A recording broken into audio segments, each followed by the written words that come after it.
Zach Waldman. Woo!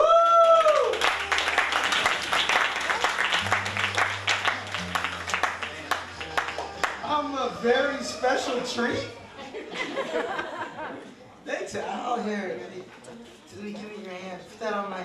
Do you feel my heart? That's crazy, right? You know what that means? What? You feel how fast it's beating, right? Yeah. It means I'm high. Really, really high. Yeah. I just needed the audience verification. Thanks for holding my hand. How's everybody doing? I didn't mean to say that. I don't give a fuck. I don't want to waste. I care. I just don't want to waste your time with. That's the worst thing when it can. How you doing? Nobody. Just get to the joke, funny guy. Fuck 2012, correct? Fucking right in the ass. I'm so glad to see it go. I can't be the only one. Right? You guys don't have TVs. You don't turn on the news and shit. Oh, horrible fucking year. I might die up here. I feel really good now. I didn't on the way over.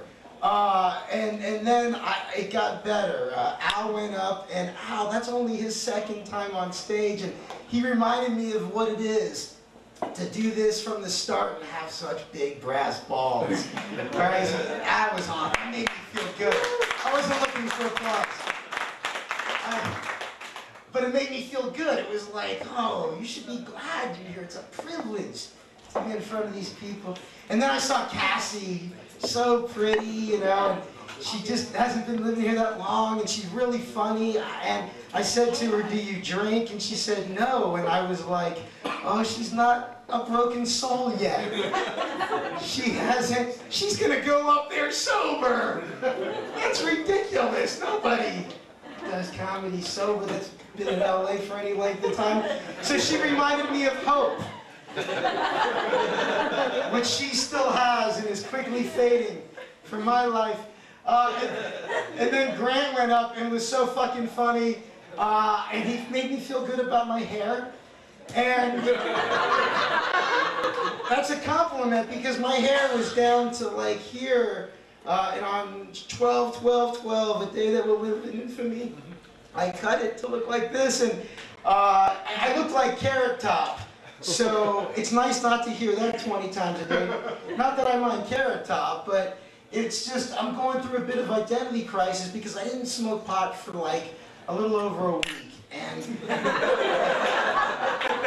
that wasn't the joke. And that's because I had pneumonia. And they were giving me an inhaler and Medrol and 2 rounds of antibiotics and codeine, and that codeine shit made my heart do the same thing. It's supposed to put you to sleep, but you know, I take a little more than recommended. And so I didn't smoke pot, so I thought maybe I'll do the show tonight not high. Then I saw the size of the audience and immediately ran around the corner and started smoking. So, no, but you've grown in size from what we started with at the beginning. It's nice of you to show up. I appreciate it. He has this wrestling theme going, and I love mixed martial arts, the UFC, you know, and I love how they get introduced. I wish, you know, they have all those cool names: Anderson, the Spider Silva, Clay, the Carpenter Guida. And it would be cool if it was like, out of the blue corner, this comedian weighs 165 pounds. He was a fat child, picked last for sports, and was sexually abused by his scuba diving instructor. Give it up for Zach, low self-esteem, Waldman. I opened up a show like that once, and a comic friend of mine at the bar said, hey, was that thing true about the scuba dive? And I said, yeah. He goes, oh, that's awesome. I said, really? He goes, yeah, where did it happen? I said, it happened in the Keys. He said, oh, that's even better. Really? It's better to get molested in the Keys? But he said it was scuba diving, right? Yeah. You should switch it to snorkel, because snorkel, that's a funny word. Apparently he was right. I'm sick of the phrase baby bump. All these celebrities, oh, look at my baby bump. You call it a baby bump, I call it demon fat. Stop it. You don't care about those people. Ah, I'm feeling good. I'm so happy. And oh, the hair. So yeah, Grant his hair is sort of kind of like me, little faux hawk sort of thing. And I thought, well, he's cute, and I guess it's all right. Going back to the hair. I don't know how I feel. I one time quit smoking pot for real for like 6 months, and I was on stage and I said that, and this girl said, good. And I was like, oh, you don't smoke weed? She said, I'm drug-free. And just by the tone of her voice, I immediately wanted to go home and do every drug I could find in the fabric of the carpeting. So I'm like, oh, I just don't want to sound like, I cut my hair, but I don't want to quit smoking pot. I don't want to be like those people, this self-righteous cunt. It's like, I love that word cunt. I use that word like people use commas. It's funny, in England that word's no big deal. It's like, hey, Scotty, you cunt. Let's have a pint of Guinness, you will, you cunt. They say it to everybody. Nobody goes, hey, you cunt. They say it to children. Here's some candy, you little cunt.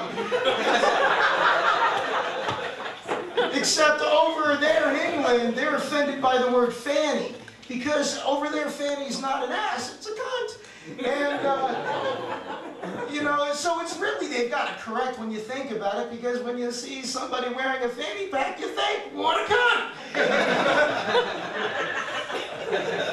Anybody see Django Unchained? Yeah. Oh, it wasn't a porno scene. He's like, oh, what the fuck? It was good, I give you that. That's why I brought it up. Holy shit, that movie is like porn for black people. It's a fucking black guy going around just shooting slave owners in the head. It's awesome.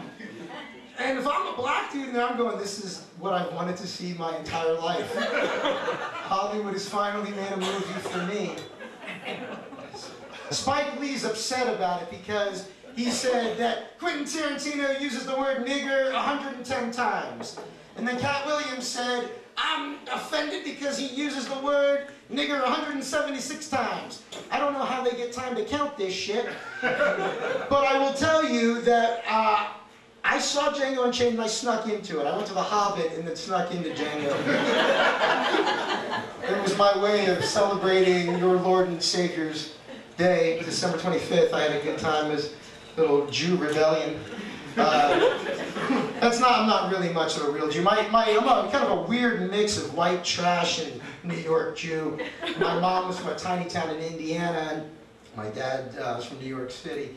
But yeah, it's funny. He's like kind of a conservative guy, a stockbroker, and never been drunk in his life. And he's got 6 kids, adopted a 7th, and yeah, it's crazy. And the best looking kid is definitely the adopted one.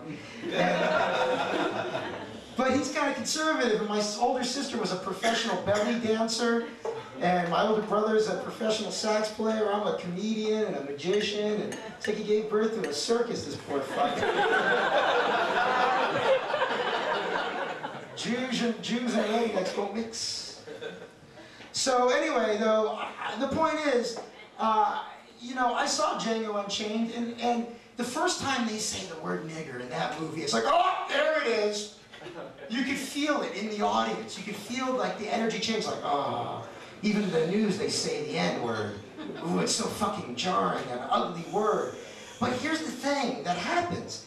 Because it is said so many times, it kind of takes the power away from it. And you wonder if maybe we wouldn't be better off just saying it until it meant fucking nothing, except when you heard somebody say it, you knew they were retarded.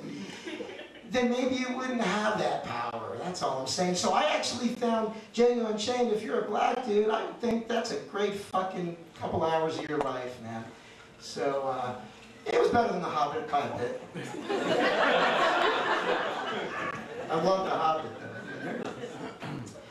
Yeah, I do believe the Magic Castle. I was hanging out on the Santa Monica boardwalk, and I was with this girl, and this guy was walking by, and he looked over and said, hey, aren't you that magician from the Magic Castle? I said, yeah. He said, what's your name again? I said, Zach Waldman.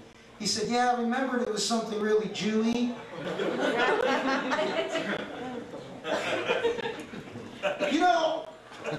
I don't think most of us, especially in SoCal, I think one of the reasons we like living here is because most of us are pretty liberal. You don't have a lot of homophobes, racists, sexists, that kind of shit. It's a nice part about living here, I think, for us. And, you know, when I meet people from Orange County, I tell them they don't have to go back. They can... I'm running the Underground Railroad for ex-Republicans. But how did I get off on that? There was a reason. I was going somewhere. Fucking...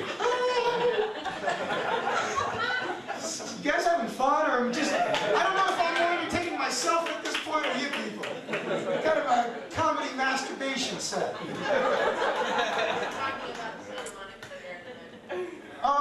And that was a while ago. Thank you. Like a human TiVo. A little bit too much. Go one more. After the, you're kind of Jewy. Then what was it? I know what it was. That we don't consider most of our, you know, us racist here, you know. But you can't help just thinking about racial things. Like, you know, you always have to remember if a company is like, oh, you know, IBM's in the black, you're like, is that good or bad? And you're like, oh, this is that exception to the rule. Like, I before E except after C, this is like, usually black is like negative. This is the one time it's a positive thing. Like, financially, black is good. But if you're going to jumpstart your car, black is negative. It's definitely... And I don't think that's racist, I just think that's a mnemonic. That's, but, yeah, you know, people are weird to like, about the spanking thing. I saw an article recently that said, people that get spanked, they have emotional problems, anxiety, depression, they become comedians. And you know, no matter, there's people debate whether or not it's right or wrong. I think it's always wrong to hurt people. I don't think that could ever be right. You know, and, you know, you hear, I say that though, and parents are like, well, do you have any kids? Yeah. And I'm like, no, I don't have any kids. And although I do teach a class called Math-O-Magic, by the way, where I teach K through 6 kids. I know they love me around children. What the fuck? I passed 3 background checks. Yeah, Math-O-Magic. There's a recipe for pussy. Anyway. What was I saying, TiVo, before the Math-Magic thing? Somebody, there's more than one of you here that might remember. You're not helping. Yeah, before the kids. God damn it! Thank you. God bless you. I love you. Yeah. And so but they say that you love kids. You don't understand. There's a lot of shit I've never done that I understand. You know, it's like if you walk into a cockpit of the plane and there's the pilot's got 2 whores on his lap and they're doing shots of Jack Daniels and smoking weed, you're going to be like, hey, I don't think you're supposed to be doing that. You're the pilot. And he's like, are you a pilot? No? Then you don't know what it's like. You got to be a pilot to know that that shit's wrong. When you think about it, though, it's really the only good reason to become a pilot. You know, to get that coach pussy. Anyway, people that are still impressed that you're a fucking pilot. What year is it? You coach. Anyway, guys, I had a great fucking time with you. I hope 2013 is the best year for every single one of us in the room. I love each and every one of you more than chocolate cake. Have a beautiful night.